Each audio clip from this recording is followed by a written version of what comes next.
The gambling boom is out booming the previous gambling boom. That's really what's happening right now. And COVID is playing into that. Hello and welcome to AAi, the podcast on analytics and sports. AAi stands for Andrew and Ari. Hello, guys. Welcome. Hello. Glad to be here.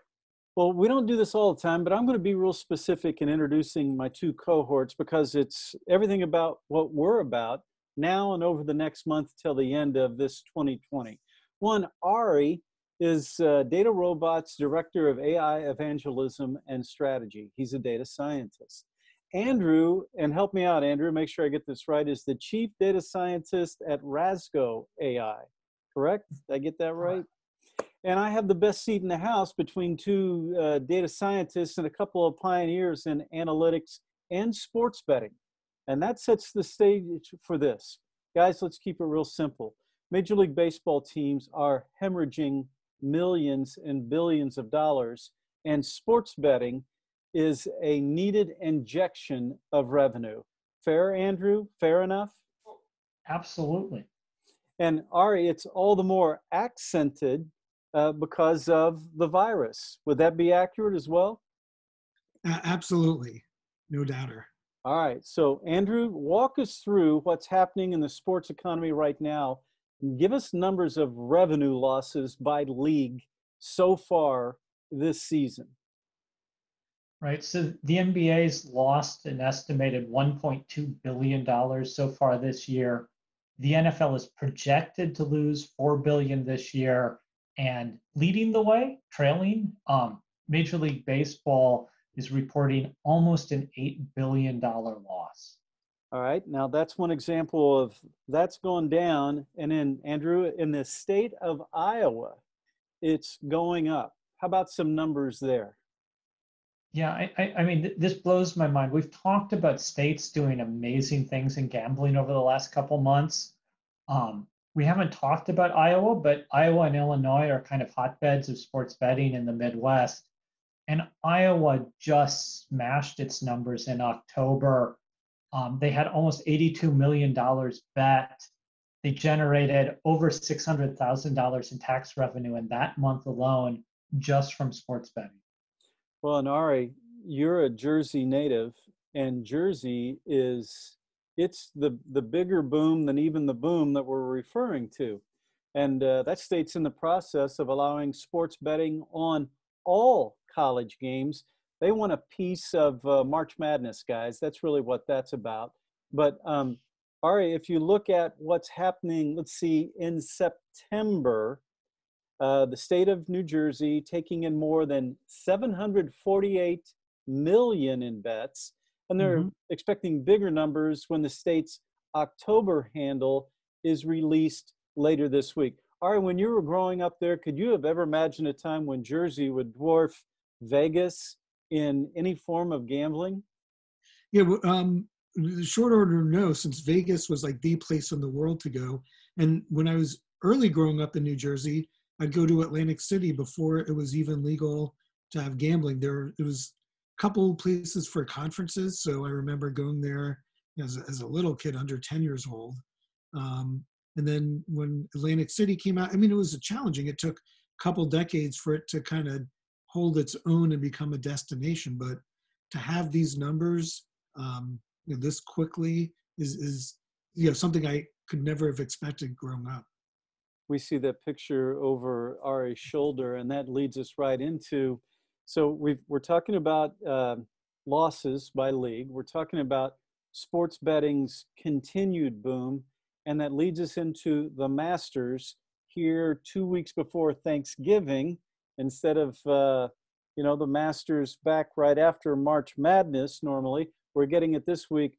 But Andrew, it's no mistake we've slotted to this point in the show because what's happening right now with golf and betting plays into why we're focusing on it.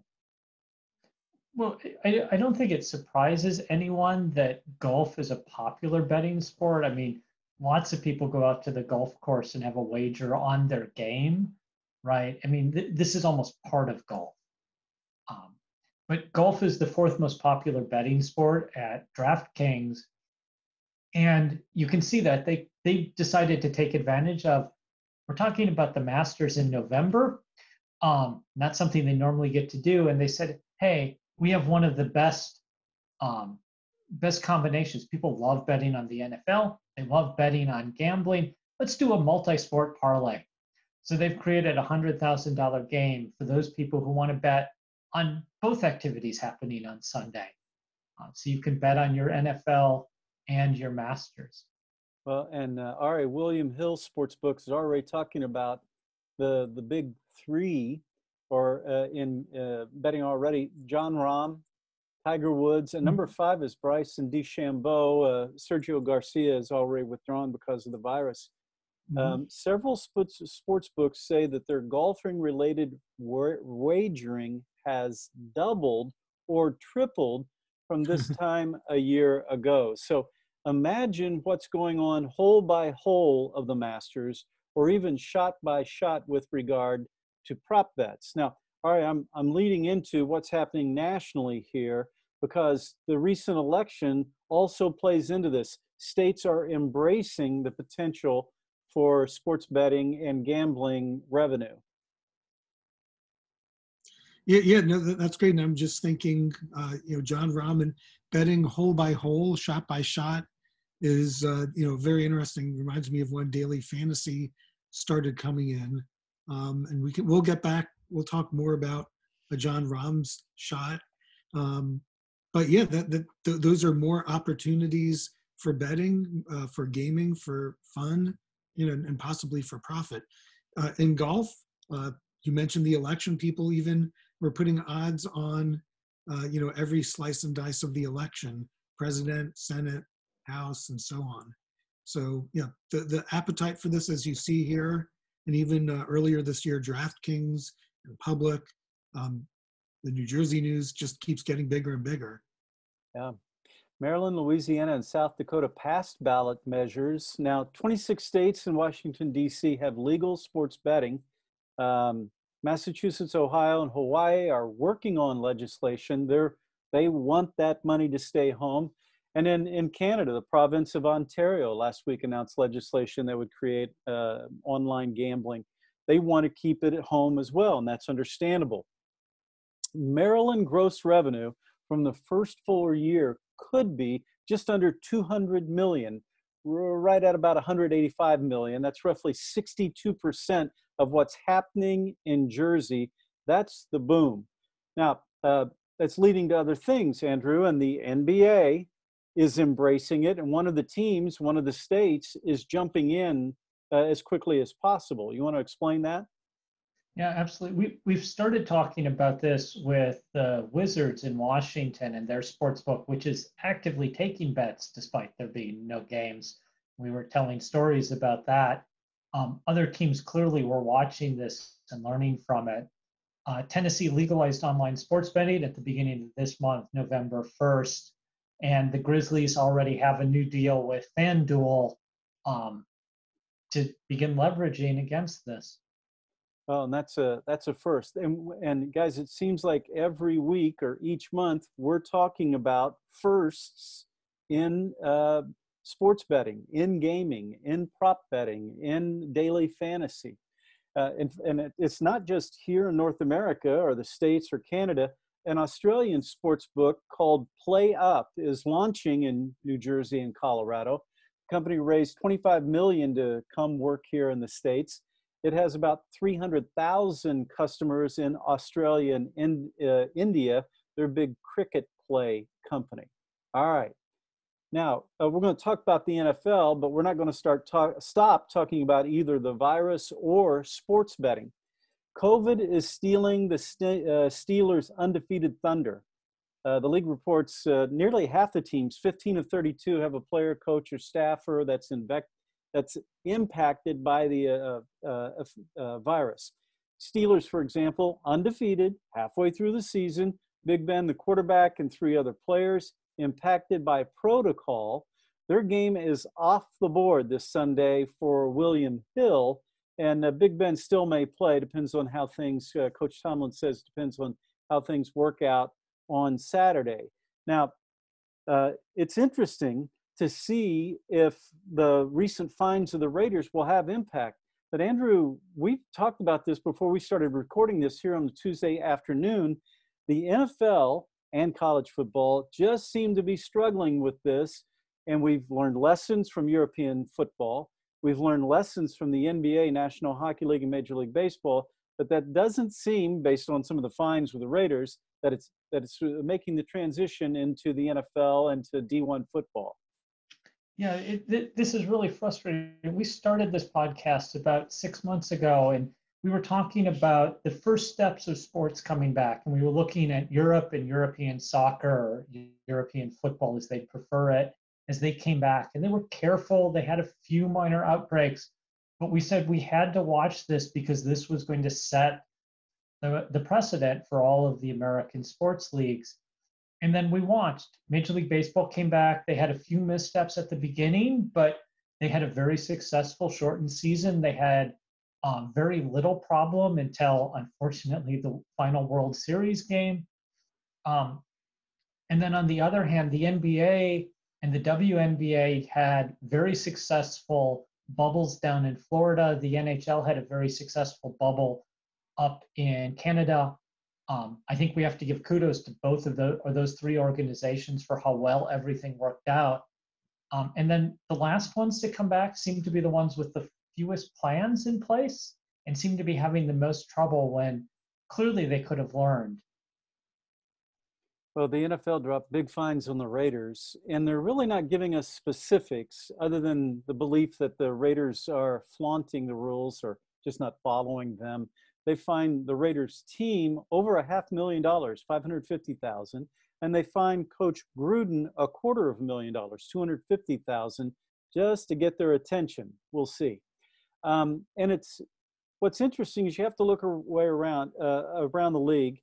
Halfway through the season, teams could lose more than $2 billion due to the pandemic, and it's because of in stadium. Frankly, guys, I thought by now we'd have more people in stadium. Here are the stadiums that are having fans. Cowboys lead the way, state of Texas. Cowboys with 25,000, Houston Texans with 13,000. In Florida, likewise, Jacksonville, 17,000 fans, and Tampa, 16. The Kansas City Chiefs, give them credit, 16,000 fans, and that's about it. I think the Indianapolis Colts and the Titans might be around there, but not nearly at that same level. So guys, there's nothing to impact. And Ari, did you just hear Andrew said 6 months? We've been at this 6 months nearly already. Who would have ever guessed? Yeah, and I was also thinking the Notre Dame game that preempted Saturday Night Live for a little bit.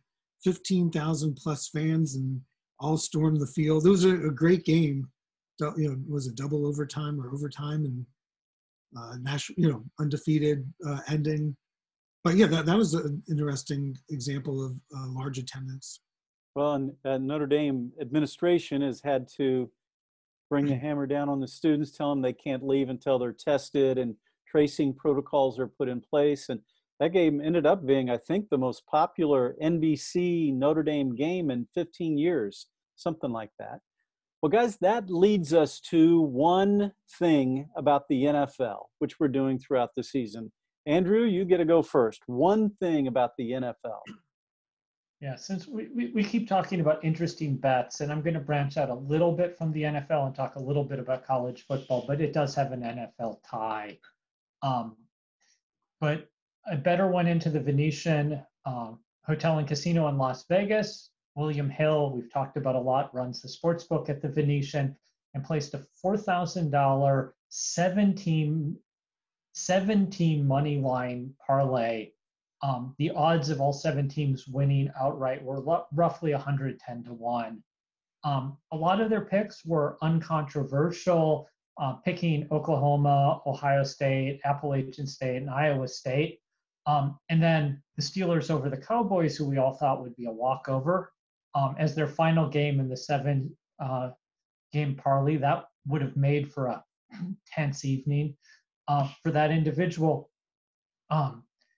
But the surprising part was he picked Maryland to beat Penn State and Liberty over Virginia Tech. I don't know if I could have picked either of those, especially not the Liberty one.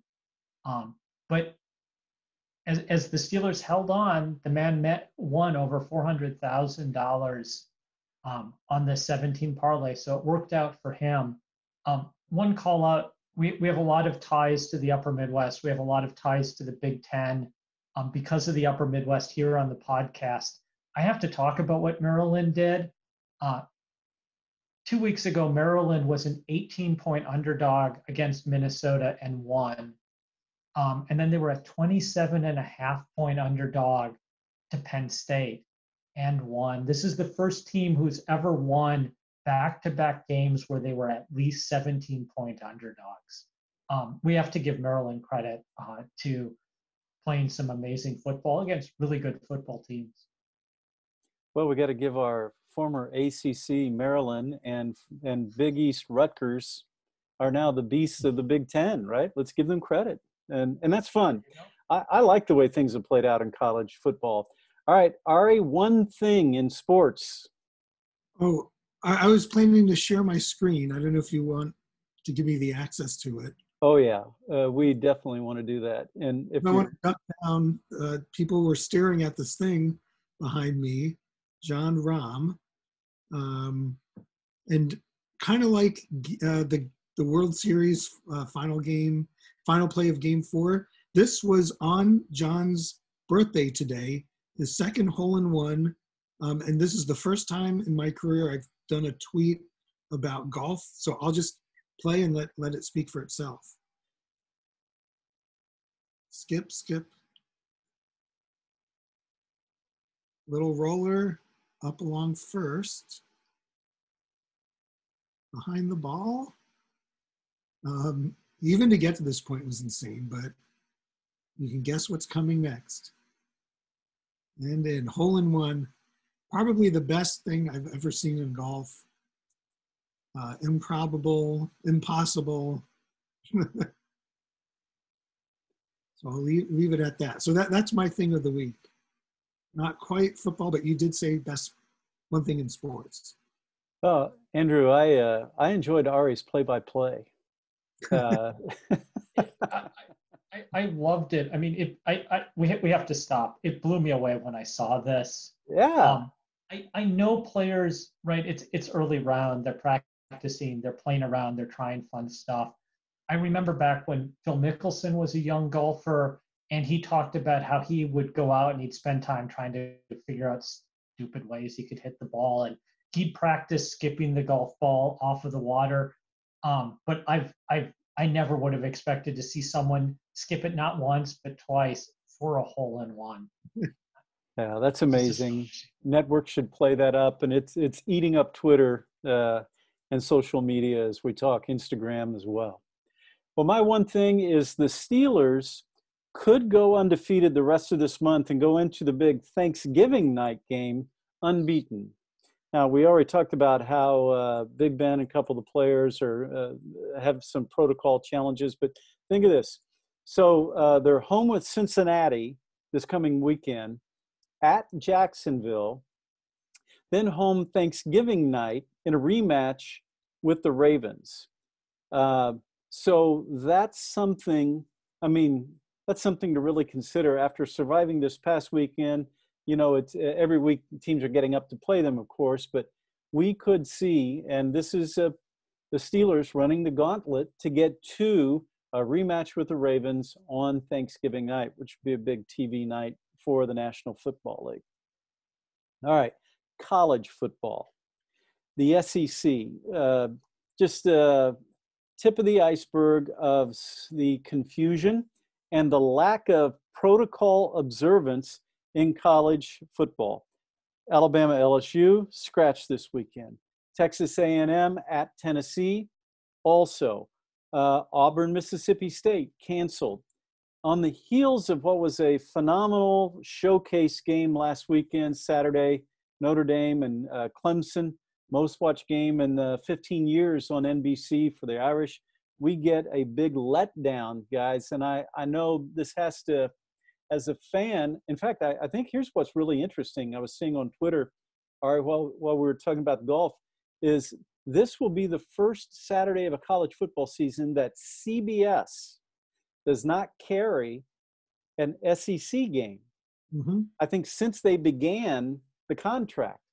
So Brad Nessler and Gary Danielson, two really good guys, by the way, will be home this weekend. Their wives and families may not know what to do with them. They may learn things about their lives that they don't want to know. But that's really amazing to me. Now, Andrew, I'm going to give this one to you because you pointed this out. There's a really unusual thing happening about the economics of college football, and that's the University of New Mexico football team is spending $70,000 a week to stay in Las Vegas. Go ahead and pick it up from there. Yeah, absolutely. Before I pick up that one, I want to stay with the SEC because this one blows my mind as well. LSU opened as a 22-point home underdog to Alabama as the defending national champion, right? I mean, this just blows my mind. It's the largest home underdog status LSU has had since the end of October 1991. Oh, wow. It's just hard to believe. But yeah, going on to New Mexico, and this one just confuses me and it kind of saddens me. I am a huge college sports fan. I grew up in Minnesota. My family had season tickets to Golden Gopher football and Golden Gopher basketball. I was raised going to these events. And yet I really worry about our students, our athletes really students anymore. So you're right. New Mexico is in the midst of an outbreak. And because of the rules the governor's put in place, the team can't practice with more than 5 people at a time. And if they were to leave the state and come back, they'd have to quarantine for 2 weeks, just like any other citizen in New Mexico. It's all reasonable from a health perspective, but it is devastating for a sports team. So the University of New Mexico took the obvious out and said, we'll spend $70,000 a week and go to Las Vegas where we can practice and stay. They're doing it on a week-by-week basis. They don't know what they're going to do in future weeks, but they did it to prepare for their next games. And it's a revenue-based decision because by plane, they get to share in the $3 million. They get their $3 million share of the TV revenue and their $1 million share from the playoff system. So I understand from the economics, but it becomes harder and harder to claim these are students if you're moving them out of New Mexico to Las Vegas just so they can play football.